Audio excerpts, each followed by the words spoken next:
la bienvenida a todas las personas que nos están viendo por las redes sociales, ya sea que estén en vivo o posterior a que se transmita. Bueno, pues enviamos un abrazo, un saludo de parte de la iglesia. Y bueno, quiero hoy compartirte un mensaje que es la continuidad de uno que iniciamos la semana pasada. Se llama los lugares altos en la vida del creyente. Esta es la parte 2. La semana pasada estuvimos viendo acerca de este tema, pues estudiando el libro de lo que es Reyes y Crónicas, como la gran mayoría de los reyes después de Salomón, pues fueron reyes que, a pesar de que conocían a Dios, había cosas en su reinado que eran permitidas y que a la larga esto afectó o minó. De hecho, estuvimos analizando la vida de todos los reyes después del rey Roboam, que es el hijo de Salomón, el que le tocó protagonizar o vivir la división del reino. Y bueno, pues nosotros vemos que hay una declaración en la Biblia que es un común denominador en cuanto a lo que les acontecía a los reyes. Decía que ellos permitían que el pueblo fuera a adorar a los lugares altos, y esto lo aprendieron de una práctica de una persona que se llamaba Jeroboam, que en realidad fue el instrumento que pues Dios utilizó también para la división del reino, y se llevó 10 tribus con él. Él levantó sacerdotes y levantó imágenes para que adoraran algo, porque a fin de cuentas el templo de Dios, la casa de Dios, estaba en Israel, o más bien en Jerusalén, específicamente en Judá. Y lo que podemos ver, lo que podemos aprender es que a razón de esta división, bueno, pues Roboam, aunque era un rey genuino, levantado de la tribu de David, o más bien del linaje de David, nosotros podemos ver que este común denominador era que todas las personas tenían que adorar a Dios, pero se impregnaron de esta costumbre y empezaron a adorar a dioses falsos en lugares altos. Y cuando nosotros hablamos de los lugares altos, referíamos que mencionaba esto acerca de lo que era la idolatría que existía. Una idolatría que a lo mejor no era aceptada, pero que muchas veces se hacía de manera escondida, y eso hacía que delante de Dios fuera una humillación, y entonces Dios tenía que castigar al pueblo. ¿Por qué?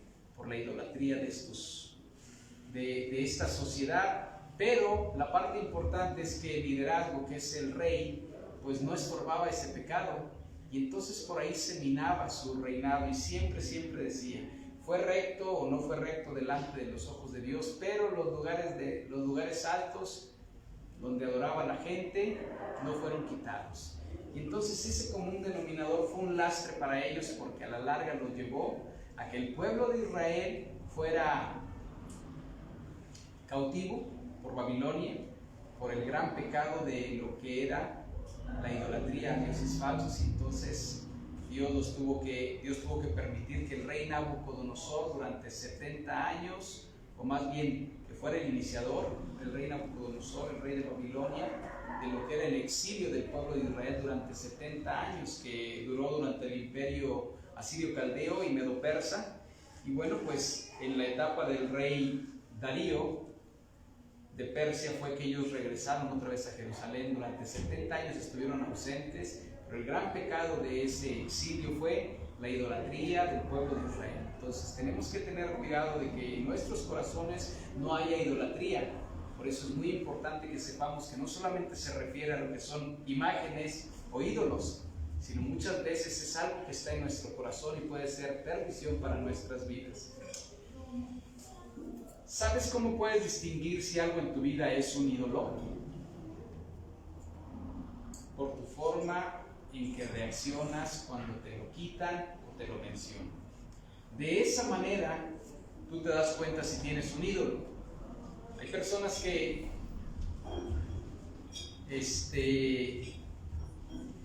tienen una calidad de vida buena, y esa calidad de vida buena pues es gracias a sus negocios o sus trabajos Y damos gracias a Dios cuando la gente prospera, pero de repente el negocio empieza a disminuir o ya no da lo que quiere, o llegamos a momentos de crisis como fue la pandemia el año pasado, que afectó a muchos trabajadores, y entonces empiezas a ver cómo personas pierden sus trabajos, por ende pierden su calidad de vida, les afecta en sus negocios, por ende obviamente también afecta su calidad de vida. Y entonces empiezan a cuestionar: ¿por qué a mí, Dios? Algunos se alejan de la iglesia, algunos ya no tienen un compromiso, y te das cuenta de la manera en que reaccionan, porque en sus corazones había, sin querer, sin saber o sabiéndolo, había un ídolo, ¿sí? Entonces, ¿quieres saber o distinguir si algo en tu vida es un ídolo? Fíjate en la forma en que reaccionas cuando te lo quitan. Y si tú dices: híjole, pues creo que ya más de una vez me ha pasado eso, entonces tienes que saber que allí están los lugares altos en donde tienes que aprender a derribarlos, ¿sí? Nuestros lugares altos, nosotros como el pueblo de Israel tenemos nuestros ídolos. Esos ídolos son nuestros lugares altos. Llegan a ser esas cosas que deseamos por encima de nuestra consagración a Dios. Nosotros también hemos ido tras las fornicaciones de los dioses de nuestra propia creación.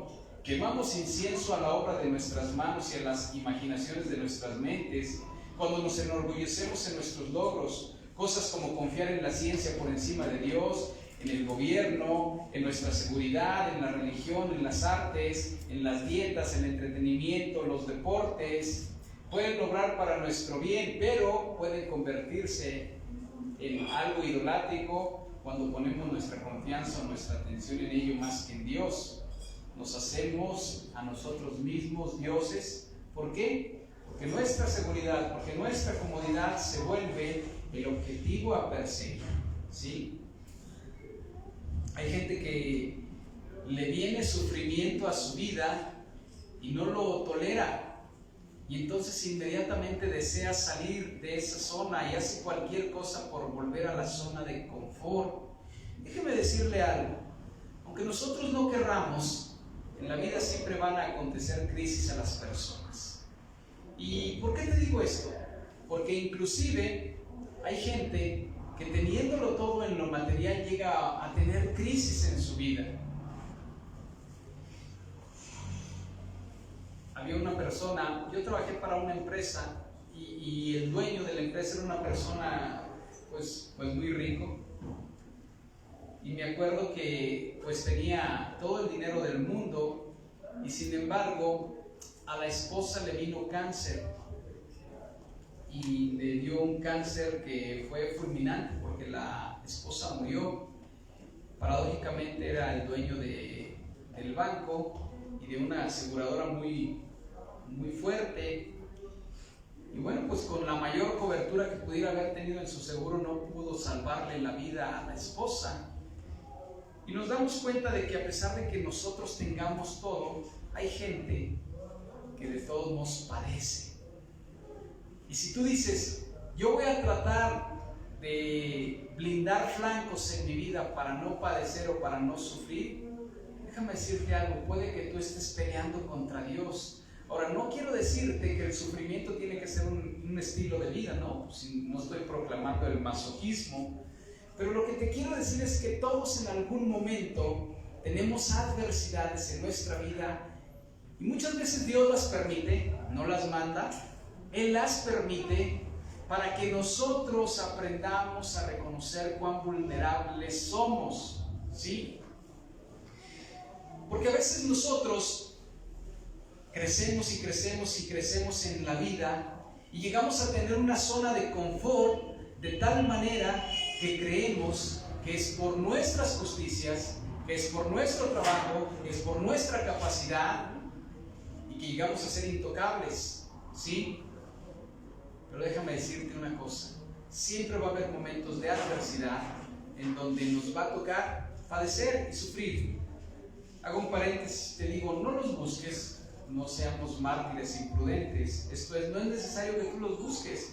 Cuando Dios vea que es necesario que nuestros corazones sean alineados, o que tengas que subir a otro nivel, pues van a empezar a suceder algunas cosas. Y dicho sea de paso, muchas veces cuando nosotros empezamos a caminar en el Señor, empezamos fervientes, ¿verdad? Y le empezamos a compartir a nuestra familia, queremos que nuestros hijos vengan porque hemos encontrado un camino en donde sabemos que la verdad empieza a alumbrar nuestro entendimiento, queremos compartirle a nuestra mamá, a nuestros papás, a nuestros amigos.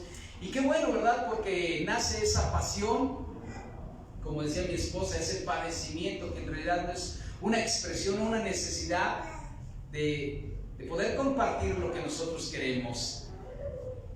Y lo malo de esto es que muchas veces la gente no reacciona de la misma manera en que quisiéramos. Y déjame decirte, esto también es permisible, lo permite Dios, y espero que nunca te desanimen para poder mantenerte firme en el Señor. Pero de repente eso nos despierta. Pero también te quiero decir algo: cuando te quieres comprometer con el Señor, de repente vienen ataques a tu vida. Y dices, ¿pero por qué? Si antes que no seguía a Dios, pues las cosas estaban un poquito mejor.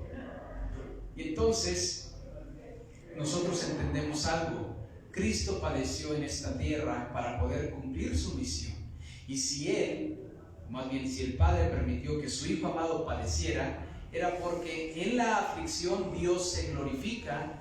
Y una parte de la Biblia escrita por el apóstol Pablo, en donde dice la palabra que él tenía un aguijón en su carne, que era como un tormento. Algunos dicen que era un padecimiento físico, otros dicen que era una persona muy depresiva.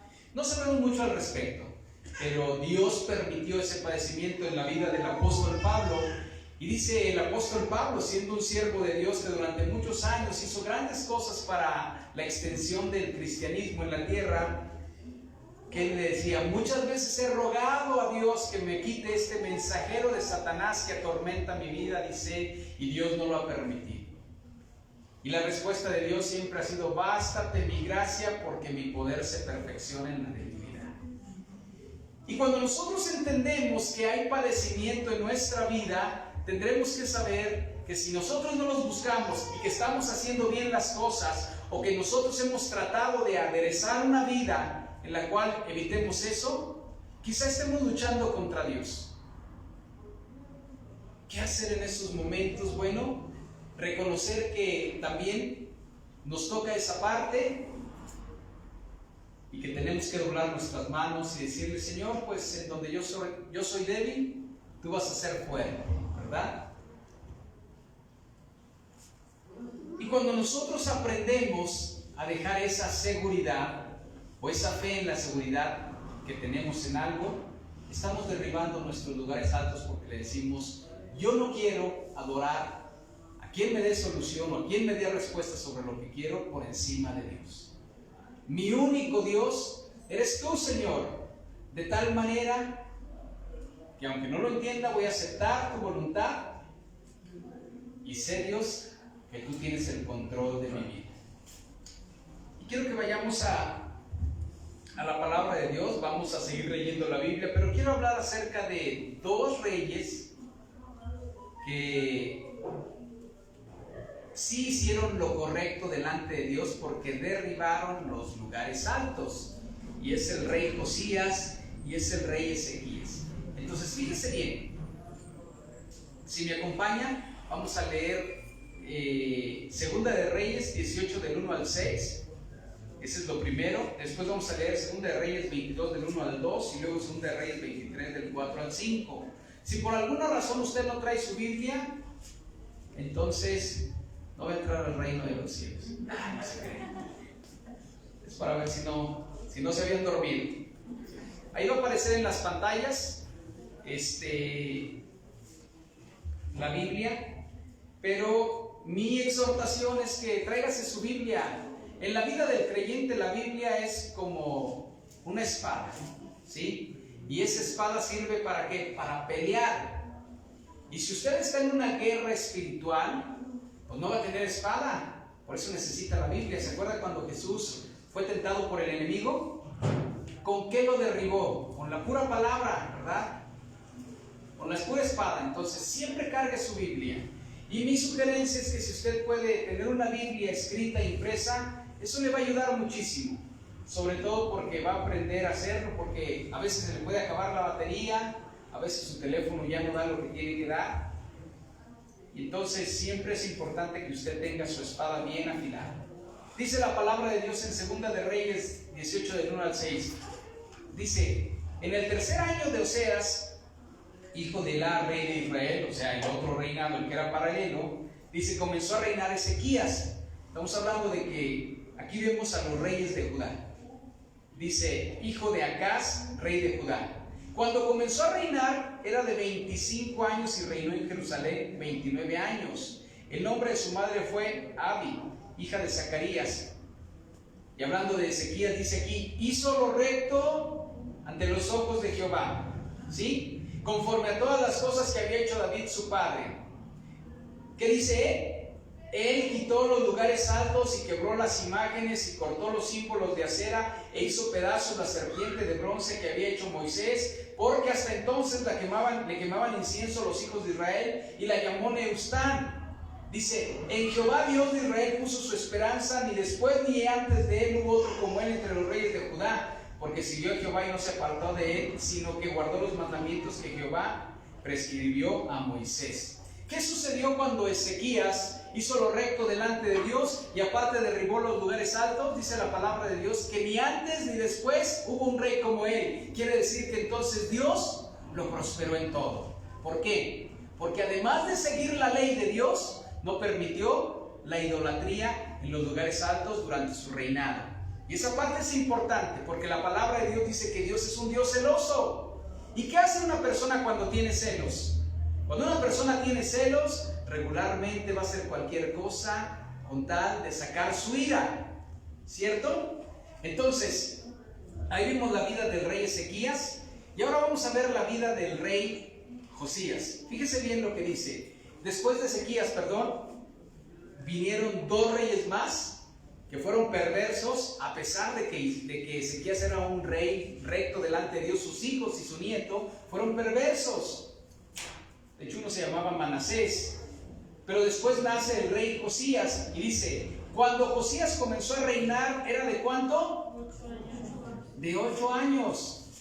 Mi hijo Daniel cumple años el martes. Él cumple 8. Y desde hace como 7 meses no me suelta. ¿Cuánto falta para mi cumpleaños, papá? ¿Verdad? Así es. Ayer fuimos a ver algo que quería comprar. Y bueno, pues le dije, cuando falten 3 días para tu cumpleaños, me dices qué es lo que quieres que te compre, porque me lo has cambiado como 25 veces el regalo. Entonces ayer fue el gran día para él. Ya fuimos, lo escogimos y me dice, ¿voy a ir yo, papá? Depende. Digo, depende porque el lunes pues hay que ver el tiempo, pero si no, yo ya sé qué es lo. Le dice, papá, ¿te puedo hacer 3 sugerencias más? Entonces, pues nunca vamos a llegar a un acuerdo, ¿verdad? Los que tienen hijos de esa edad se dan cuenta que así es.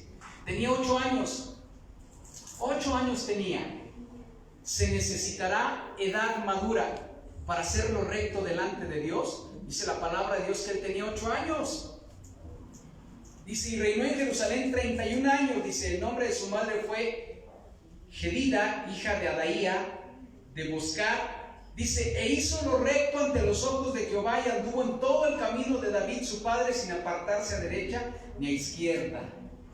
Interesante saber que David fue el segundo rey de Israel, pero siempre es la referencia de todos los reyes, ¿verdad? No dice, hizo lo recto como lo hizo Salomón o como lo hizo Saúl. No.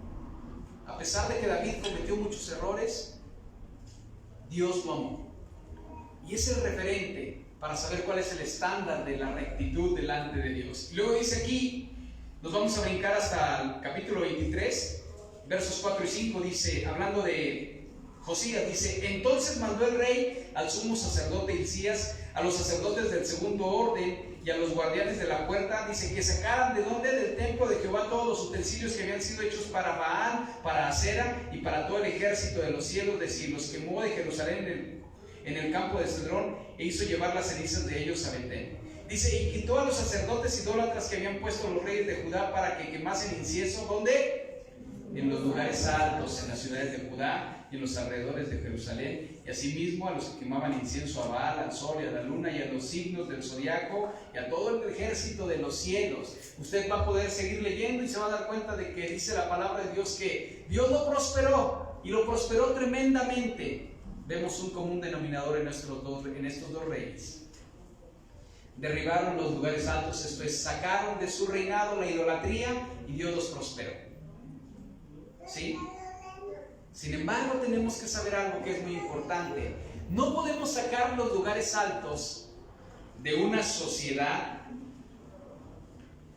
cuando el líder no está dispuesto a sacarlos de su corazón. Tú podrás ver los pecados que cometen tus hijos, que cometen las personas alrededor de ti, pero si tú no sacas los ídolos de tu corazón, de nada va a servir. Y yo lo mencioné la semana pasada. ¿Qué pudiesen ser esos ídolos, esos lugares altos en tu corazón? Dices, bueno, pues yo ya me aparté de la idolatría, imágenes y todo eso, ¿verdad? Y yo te mencionaba algunos otros vicios que pudieran ser esas partes. Entonces, nosotros no podemos derribar los lugares altos de una sociedad, de un grupo en el que influimos, si nosotros no lo desarraigamos de nuestro corazón. Cuando usted vea la vida de Josías, dice la palabra de Dios que él, cuando tenía 8 años, dice que reinó en Judá. Pero una parte importante de todo esto es que dice de Josías que su corazón era tierno delante de Dios. Y tierno quiere decir que era sensible a las cosas de Dios. Por eso dice la palabra de Dios, Jesucristo lo menciona, dice, para poder entrar al reino de los cielos se necesita ser como los niños, de corazón tierno, de corazón sensible. Y dice la palabra de Dios que él empezó a buscar a Dios, de tal manera que en su búsqueda, imagínate esto, desde el tiempo del rey David habían pasado más o menos como 320 años que la ley de Dios no era leída en el templo de Dios. 320 años, porque dice la palabra de Dios que Él mandó a que se restaurara la verdadera adoración, y encontraron la ley de Dios después de algún tiempo. Pues era obvio que la gente anduviera detrás de ídolos. Si cuando tú vas a la iglesia no te predican de la Biblia, sino te predican de un libro o de una persona o de cualquier otra cosa, pues es obvio que esas palabras no tienen vida. Lo único que tiene vida eterna es la palabra de Dios. Amén. Y si la ley de Dios estaba ausente, pues era fácil que la gente buscara con qué saciar esa hambre espiritual, si no era con la ley de Dios. Y dice la palabra de Dios que Josías, por medio de quienes estaban escombrando el templo, encontró la ley de Dios. Y entonces dice que no le trajeron esa ley a él, sino que él mandó preguntar a una mujer que era profetisa y le dijo, ¿me podrías interpretar qué es lo que dice esto? Entonces esta mujer le dice que nosotros hemos tenido una mala conducta como pueblo y que viene un juicio tremendo sobre nuestras vidas. Y dice ella a los mensajeros, pero mándenle decir a este hombre por quien ustedes son enviados, que ningún juicio vendrá mientras él viva, será posterior a sus generaciones. La suerte estaba echada. El pueblo de Israel había irritado a Dios con su idolatría. Sin embargo, el rey Josías, a partir de que encontró la ley de Dios, alineó su corazón. Y eso le valió para que se diera cuenta de que no había necesidad, o más bien que debería de tener celo, para no permitir que ningún ídolo entrara en su corazón y posteriormente se reflejara en la conducta o en los actos del pueblo. Y bueno, pues hoy vamos a aprender cómo derribamos los lugares altos. ¿Cómo derribamos los lugares altos? Porque muchas veces ustedes dicen, bueno, yo ya aprendí la enseñanza que dio el pastor la semana pasada, ¿verdad? Pero, ¿cómo derribo yo esos lugares altos? Porque imagínense, si el número de reyes, que eran más de 17 reyes, La gran mayoría no pudo desarraigar los lugares altos, a sabiendas que ese era el talón de Aquiles por el cual Dios traía juicio sobre sus vidas, y teniendo en su poder la independencia para gobernar y no lo hacía, pues derribar los lugares altos no es tan fácil, ¿verdad?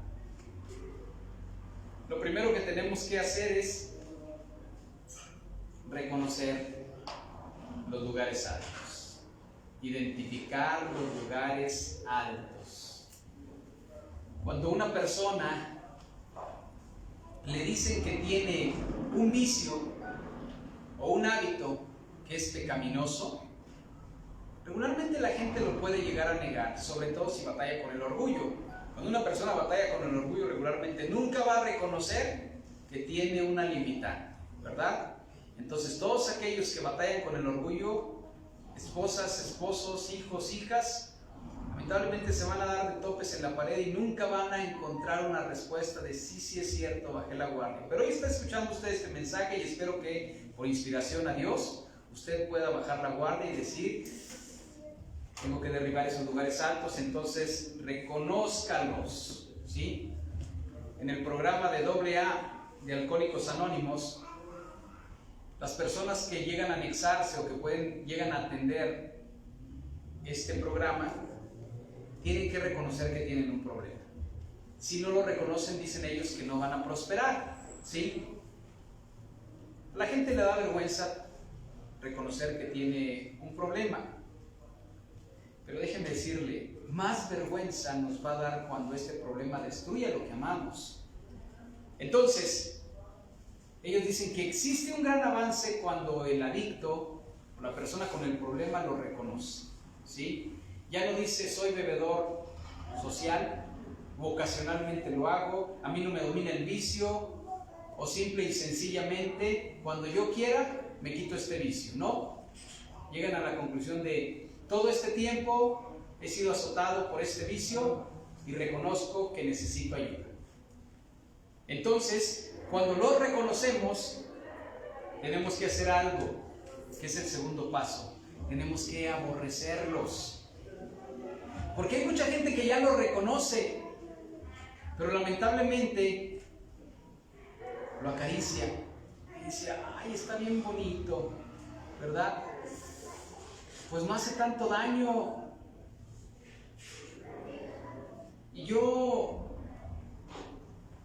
hago una analogía, como si alguien tuviera un león de mascota, ¿verdad? Pues chiquito está muy padre, pero cuando está grande, a lo mejor al único que te va a obedecer es a ti porque creció contigo, pero es probable que a la gente ajena se la coma. Entonces al principio está muy bonito, pero tienes que reconocer que es una fiera y que el día de mañana va a desplazar a cualquier persona que no le sea familiar. Y tenemos que aprender eso. Tenemos que llegar a aborrecer esos ídolos en nuestro corazón, porque si nosotros no los aborrecemos, siempre va a haber cabida. Y déjame decirle algo, hay gente que le gusta ser políticamente correcta, ¿verdad? Se ha fijado que minimiza o disminuye los efectos del pecado, porque no le gusta hablar o verse mal. Y no importa la manera en que usted lo hable o en la manera en que lo quiera manifestar, pero desde su corazón usted tiene que aborrecer aquello que está destruyendo su vida, su familia, los suyos. Si usted no lo aborrece, entonces esto en algún momento le va a afectar. Dice la palabra de Dios que Moisés en algún momento subió al monte para recibir las tablas de la ley, y la palabra dice en el libro de Éxodo que él veía a Dios cara a cara y que Dios le dijo que llevara un par de tablas de piedra, no sé cómo eran, pero Dios grabó la ley de Dios en esas tablas. Pero le dice: Moisés, baja porque el pueblo que sacaste de Egipto está cometiendo perversidades.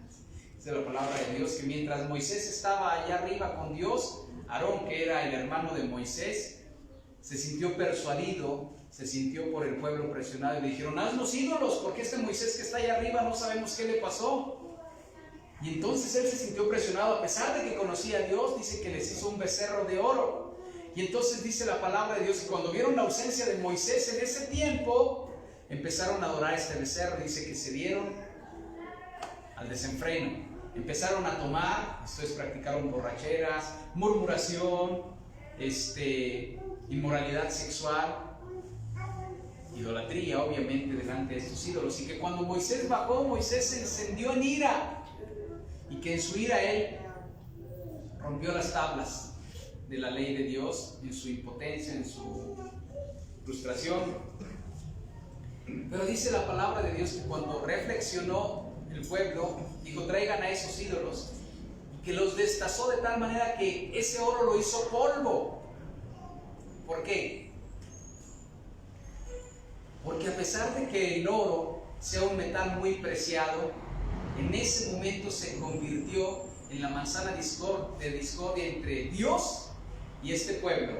Y Moisés, no sé si pasó por su mente, yo creo que él era una persona muy íntegra, ¿verdad? Pero ¿qué harías tú si te dijeran: a ver, te voy a dar ahí unas cadenitas que fueron de mi abuelita, ¿verdad? Pero están embrujadas, ¿verdad? Te va a caer la maldición. Y son como unos 20 gramos de oro, de 24 quilates. Está en 1087 ahorita. Y tú dices: ¿será? Le voy a hablar al pastor, ¿verdad? Para que reprenda todo mal y mejor yo lo vendo, ¿verdad? Siempre va a ser una tentación. No es el caso, a lo mejor no pasó por la mente de Moisés. Pero ¿qué hubiera pasado si Moisés hubiera dicho: este es oro genuino? Y si mejor lo anulo nada más. No. Él sabía que era la división entre Dios y ellos. Y con su celo, dice la palabra de Dios, que lo destazó. Aborreció ese ídolo. Y no le importó de qué estaba hecho. Así se debe de tratar el pecado en nuestras vidas. Tenemos que aborrecerlo, ¿sí?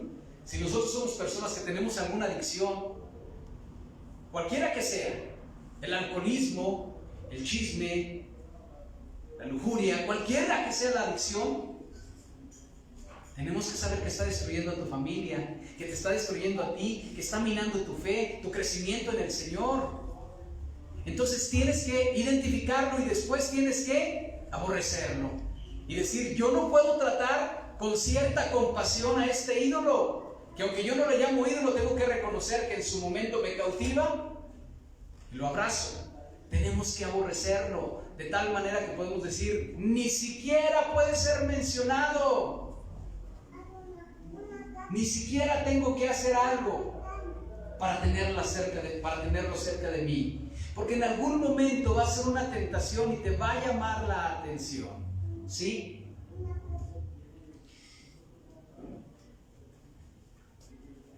Escuché el testimonio de una persona que en su momento batalló con el homosexualismo, un hombre, y Dios lo restauró. Está tremendo ese testimonio. Y a pesar de que era una persona que por mucho tiempo vivió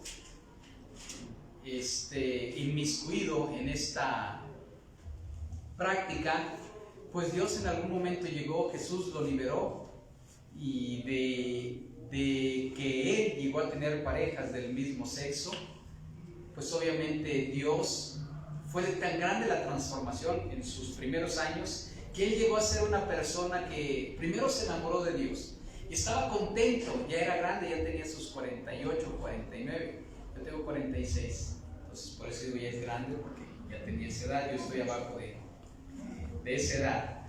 Entonces después dice que le nació a él el anhelo de tener una pareja del sexo opuesto, y Dios le permitió esta parte. Dice: pero en algún momento el enemigo conocía mi pasado y siempre me trataba de influir. Y no puedo negar que a pesar de que Dios hizo su labor, en algunos momentos daba cabida a mi carne, y había momentos en donde yo me sentía atraído por personas del mismo sexo.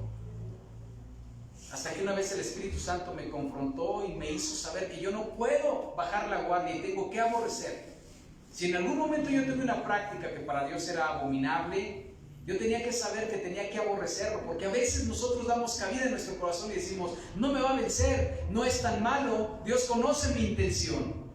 El Espíritu Santo, dice, Él me confrontó y me dijo, tienes que aborrecerlo. ¿Por qué?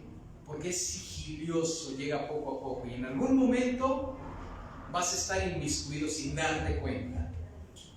Esos lugares altos, esa idolatría que puede haber en nuestro corazón tiene que ser aborrecible de tu parte hacia Él.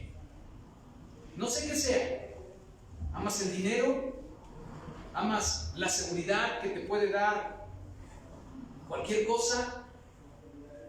¿Amas a alguien que no es tu pareja? Entonces tenemos que saber que lo tenemos que aborrecer. Y quizá no salga de nosotros mismos, pero sí le podemos decir a Dios, Señor, yo quiero amarte y pon en mí ese celo, ese deseo, de tal manera que yo, Señor, no dé cabida a nada de eso. Eso es lo que se tiene que hacer. Otra manera de derribar esos lugares altos es cuando nosotros nos mantenemos alejados de esa influencia. ¿Sí? Yo les he mencionado esto. Ustedes saben que la organización, esto es Agape, tiene un centro de rehabilitación para hombres y acaba de abrir uno para mujeres. Y una de las cosas que se sabe ahí es que las personas que salen a la calle después de haber estado anexados durante 6 meses, el 80% regresa a sus caminos antiguos. ¿Por qué? Porque va al mismo vecindario, al mismo entorno de donde salió. Y en algún momento podemos decir, estoy limpio y no tengo tentación. Pero si tienes amigos que son los únicos con los que creciste y ves que ellos lo siguen haciendo, cuando tú te sientas solo, tienes que saber que en los momentos de tentación siempre te va a ganar. ¿Por qué? Primero, porque no quieres sentir ese aislamiento. En segundo lugar, porque necesitas aceptación. Entonces tienes que alejarte del entorno o del lugar o de la posición que te pone en la tentación. ¿Sí? Tienes que alejarte de ello. De esa manera es como nosotros mantenemos los lugares altos derribados. Otra manera de derribarlo es cuando nosotros identificamos nuestras etapas de vulnerabilidad. Nuestras etapas de vulnerabilidad. Y tenemos que saberlo. ¿Sabes por qué? Porque cuando nosotros llegamos a identificar esas etapas de vulnerabilidad, ya tenemos casi hecha la tarea. Ya nada más es cuestión de que digamos, no quiero practicar esto porque lo aborrezco y porque ahora sé qué es lo que me puede afectar. ¿Sí? Me platicaba una persona que batalló mucho tiempo con el alcohol y que aún sigue batallando. Y bueno, pues es una persona que le echa ganas, ¿verdad? Pero le gana esa parte. El entorno donde se encuentra es gente de dinero y lamentablemente es donde se cierran negocios, en donde practica muchas de sus relaciones con la gente, pues son las fiestas, son los convivios y le gana esa parte. Yo le digo, bueno, pues si es parte de tu trabajo, pues puedes decirle a Dios que te ayude, que te dé una gracia diferente. Y tampoco quiero obviamente que te alejes de ello, pero pues no sé, llega después de que sirven el aperitivo, no lo sé, o sea, haz algo al respecto. Pero una de las cosas que él me decía es esta: llego a mi casa, mi trabajo es intelectual, no es un trabajo físico, pero es de mucho desgaste. Estoy frente a una computadora, tengo que resolver 1000 problemas y llego a mi casa y entonces prendo la televisión y mi cuerpo se siente relajado. Y en ese momento dice, te mereces una copita. Y entonces trato de decir que no, pero termino tomándome 3, 4 copitas, ¿sí? Y no puedo romper esa cadena. Ahora, ¿por qué? Si todo el día estás en un golpeteo emocional y obviamente estás tratando de, con tu mente, crear ciertas cosas, el trabajo intelectual también es muy cansado, como lo será el físico. Le digo, va a llegar un momento en donde tú te vas a sentir cansado, pero el cansancio es un momento de relajación. Y tienes que saber si es cansancio físico pues lo más probable es que se solucione con sueño. Pero si es agotamiento, ni con sueño se descansa. Entonces lo que tú tienes que hacer es que tienes que hacer ejercicio, porque no tienes la suficiente energía para poder mantener el ritmo de trabajo que tienes. ¿Y qué es lo que sucede? Si tú hicieras ejercicio en la mañana, regularmente vas a traer energía y en la noche no vas a tener ese agotamiento. Y si lo tuvieras, aunque no me lo creas, salte a hacer ejercicio y se va ese agotamiento, porque en realidad es estrés acumulado. Pero tu carne te dice te lo merece. ¿Por qué? Porque sabes que descansando no puedes, porque no vas a poder dormir. Pero en tu vulnerabilidad tienes que saber que necesitas ese estímulo. Sustitúyelo haciendo ejercicio, saliendo con un entorno diferente al tuyo. No seas cualquier otra cosa. Ven a la iglesia, tenemos células entre semana y comparte con las personas. Pero cuando es vulnerable es porque vives solo, cuando estás solo, cuando está después de que llegó de un tiempo de agotamiento, allí está la tentación. En los tiempos de vulnerabilidad, cuando son identificados, tenemos que aprender a no quedar expuestos y así desarraigamos a los lugares altos. Otra manera en que los derribamos es cuando nos alejamos de quienes ejercen influencia por ser seducidos por esto. Ya te hablé acerca de la influencia, pero déjame decirte que no necesariamente es una influencia de acompañamiento la que te hace caer en tentación. Mira, hay personas que en su frustración regularmente practican ese pecado oculto o eso que pudiera ser un lugar alto en su vida. ¿Cómo? Por medio de la frustración. Decía una esposa: yo trato de ser una persona que atiendo a mis hijos, que le doy su lugar a mi esposo, y mi esposo nunca está contento con nada, ¿verdad? Todo lo que hago pareciese como que no es suficiente, ¿verdad?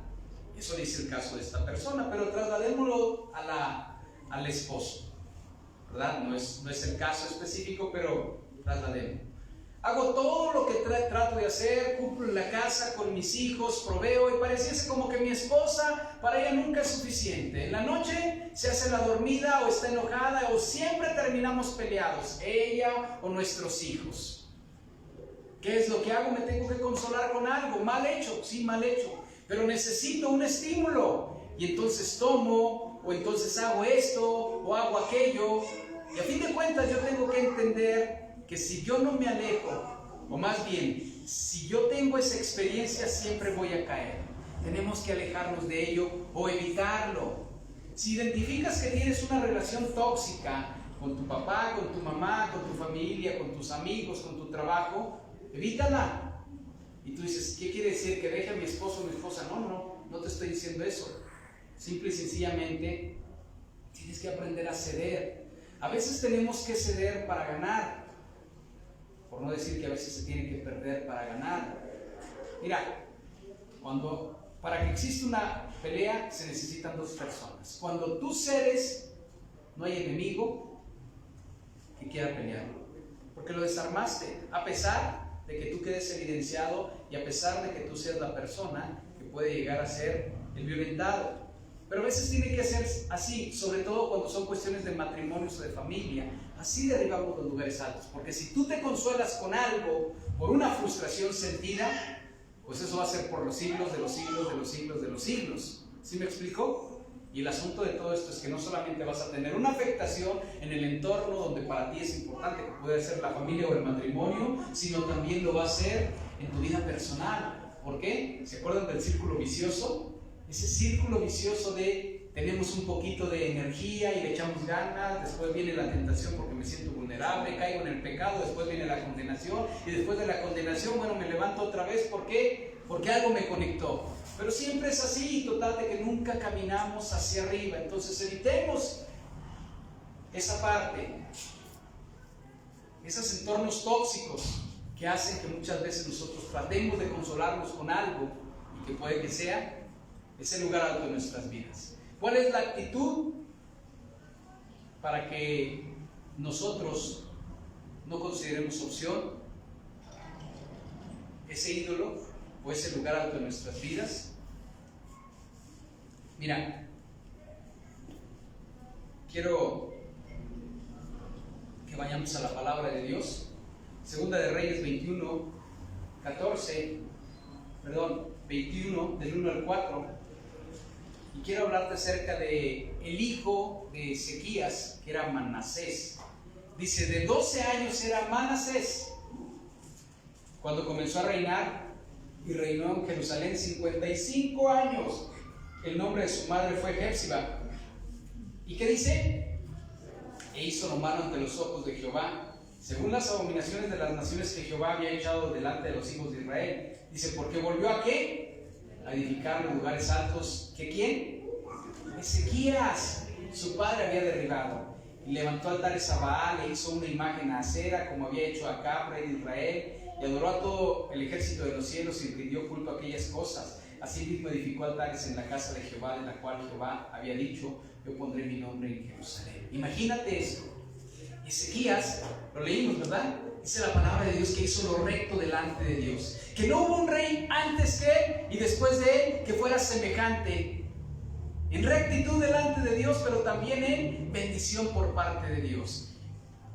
Y su hijo Manasés, nada más murió el papá y a los 12 años lo ungieron como rey. También estaba tierno, 12 años, todavía no tenía mucha edad, en la etapa de adolescencia. ¿Y qué dice? Que hizo lo malo ante los ojos de Jehová. ¿Por qué se levantan otra vez los lugares altos? Porque ya cuando los identificamos y los desarraigamos, podemos cantar victoria y decir, wow, estoy limpio, soy libre. Pero déjame decirte, se pueden volver a levantar, ya sea en ti, en tus contemporáneos o en tus generaciones. Siempre va a existir ese riesgo, ¿cierto? Entonces tenemos que hacer algo.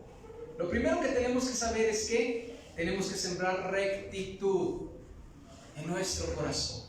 Nuestro corazón no se puede desviar a diestra o a izquierda de la ley de Dios, ¿sí? La palabra de Dios es lo único que hace que nuestro corazón sea recto.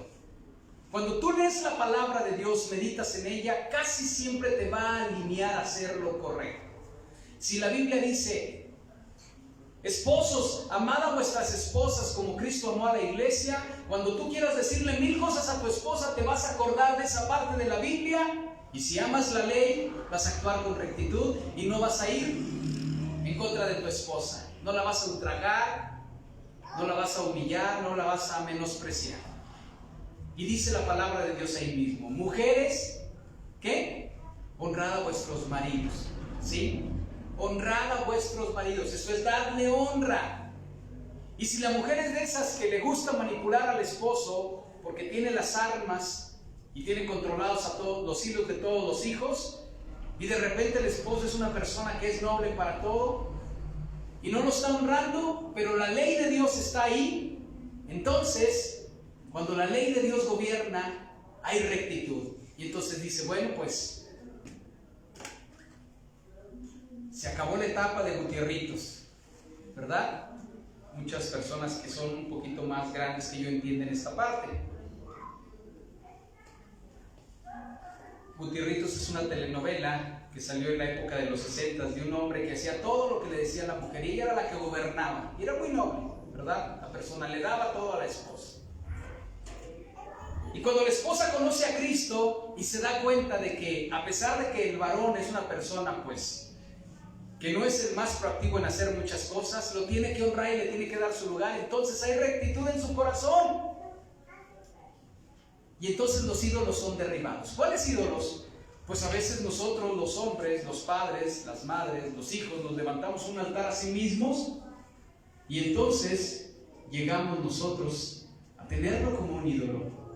Pero cuando la rectitud, la palabra de Dios está en nuestros corazones, entonces derribamos el ídolo de nosotros y entonces desarraigamos de raíz eso que pudiera venir a la segunda generación. Porque siempre va a haber un Manasés.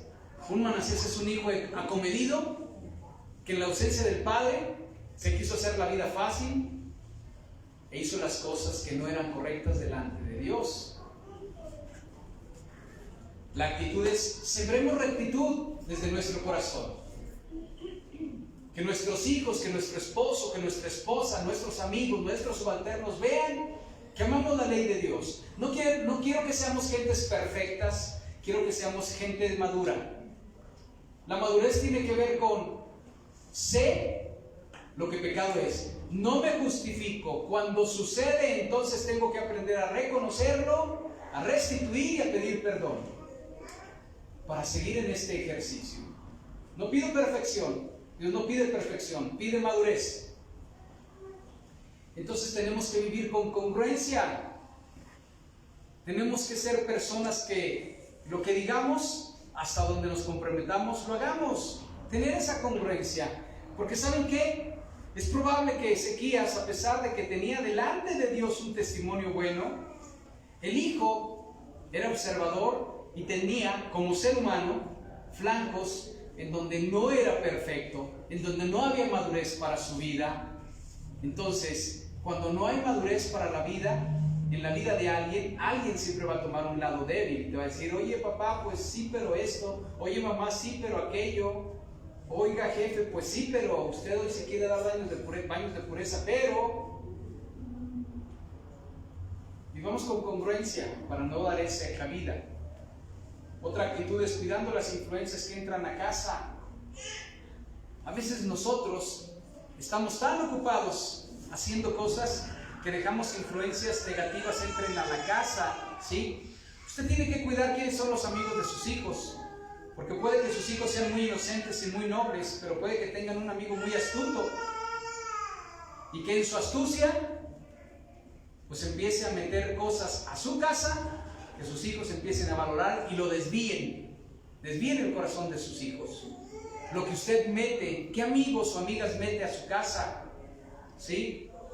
Hay personas que tienen amigos o amigas que los admiran o los valoran mucho, pero son personas que a lo mejor son tóxicas y los hijos o los esposos o las esposas llegan a ver y dicen, ¿sabes qué? Pues creo que esa amistad no te edifica. ¿Qué?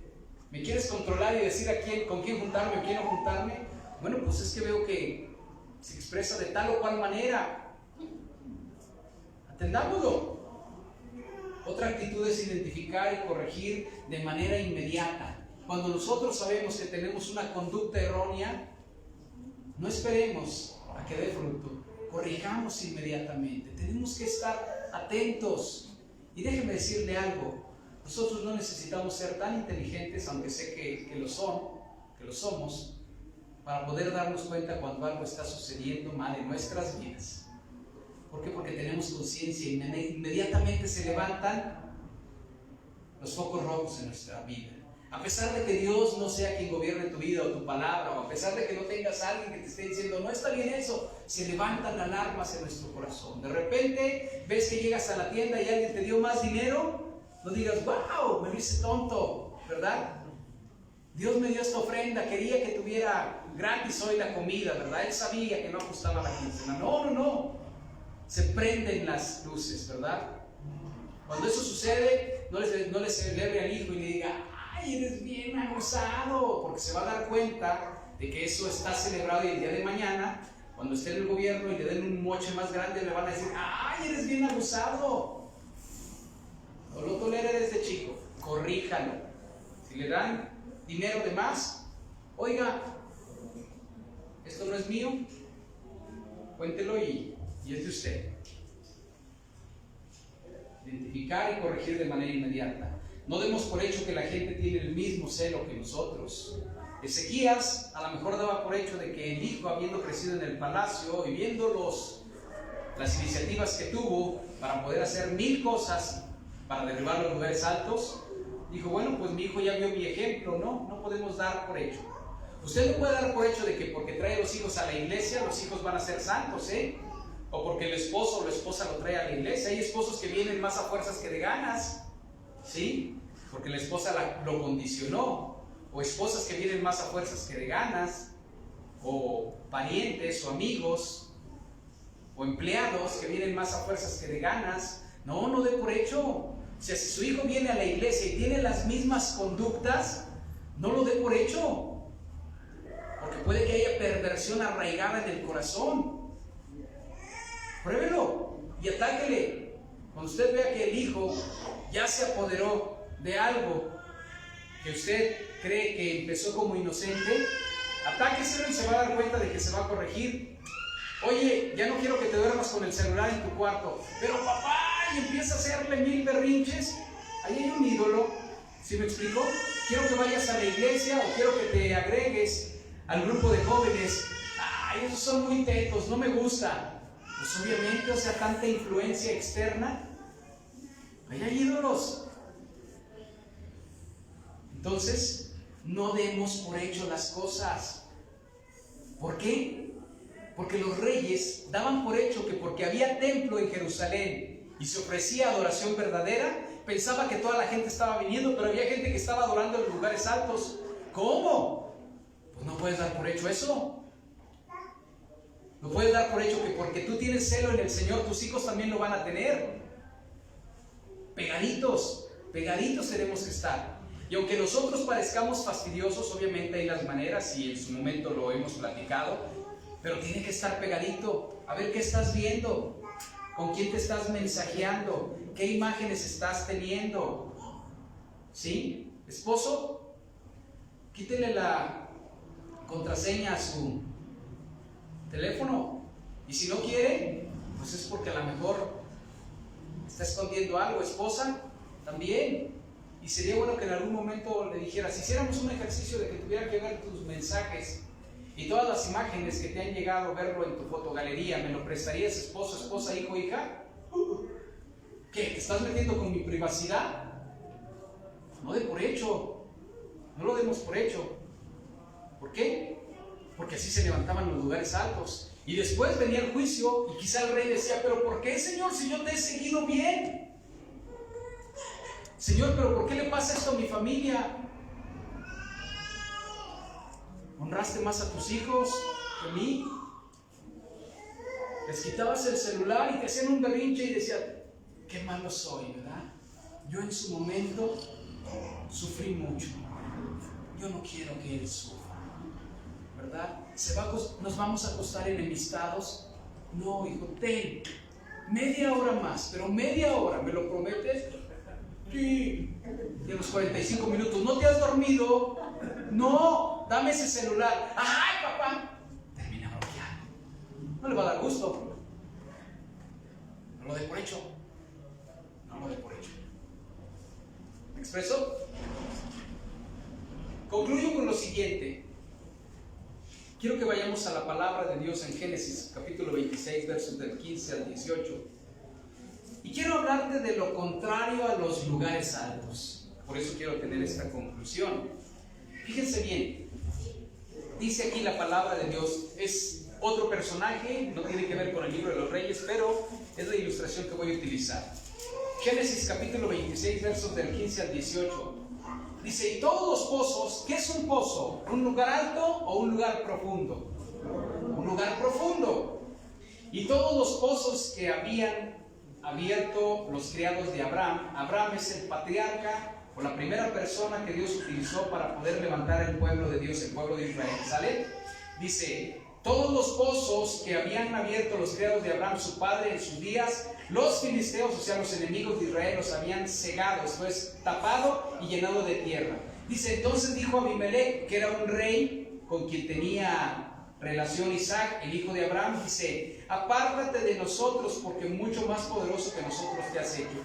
Y luego dice Isaac, el hijo de Abraham, porque había muerto Abraham, dice, Isaac se fue de allí y acampó en el valle de Gerar y habitó allí, dice, y volvió a abrir Isaac, ¿qué? Los pozos de agua que habían abierto en los días de Abraham su padre y que los filisteos habían cegado después de la muerte de Abraham, y los llamó por los nombres de su padre, como su padre los había llamado.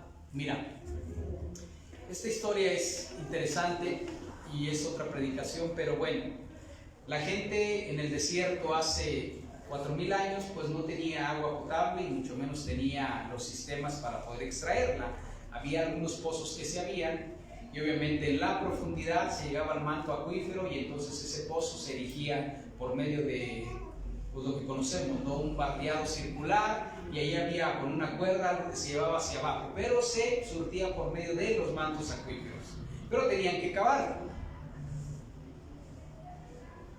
Abraham, que era una persona que Dios levantó para poder establecer su pueblo escogido, que era el pueblo de Israel. A donde llegaba se establecía por algún tiempo y tenía que alimentarse, rehidratarse, pero también tenía ganado y criados. Entonces abría pozos y eso necesitaba dinero. Entonces quien tenía un pozo tenía dinero.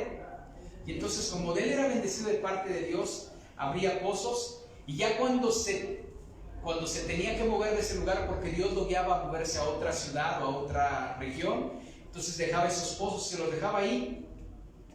Pero dice la Biblia que sus enemigos, los filisteos, los tapaban. No entiendo por qué los tapaban, porque a la larga pues les servían a ellos, pero yo creo que era una manera en la que ellos querían gobernar ese lugar para que nadie más se asentara cerca de su territorio. Y entonces dice la palabra de Dios que su hijo fue despedido de una región en donde él vivía, porque un rey que se llamaba Abimelech le dejó vivir ahí, pero dijo: Dios te está prosperando mucho, vas a ser más poderoso que nosotros, mejor vete a buscar otra región. Y regresó a los lugares en donde su papá había hecho pozos, pero los filisteos los habían tapado. ¿Y qué fue lo que hizo? Escarbó. Cavar un pozo significa tener un arraigo y significa también hacer trabajo, ¿sí? ¿Qué es más fácil? ¿Quemar incienso en un lugar establecido, apartado, o cavar pozos? Es más fácil estar en un lugar establecido, en la parte alta del monte, porque lo hace significativo. Pero cavar un pozo implica trabajo. Y yo con esto te quiero decir lo siguiente: cuando los ídolos, cuando los lugares altos en el corazón del creyente se arraigan, habiendo conocido todas las maneras en que las podemos desarraigar, la manera más eficaz es cuando nosotros nos negamos en nuestro yo a tener una vida cómoda o estar en nuestra zona de confort. Por tal motivo tenemos que aprender algo: no sacrifiques en lugares altos, esto es, no busques tu confort, porque puede ser idolatría. Mejor cava profundo y destapa los pozos que Dios ya ha abierto en ti. Estás escuchando la palabra de Dios, esta palabra ya se ha predicado por mucho tiempo y quizá a muchos le está cayendo el 20, pero no es nuevo, sino que se están destapando los pozos para que tú puedas beber los ríos de agua viva que Dios tiene para tu vida y te hidrates. Esto es, no te acostumbres a tu zona de confort.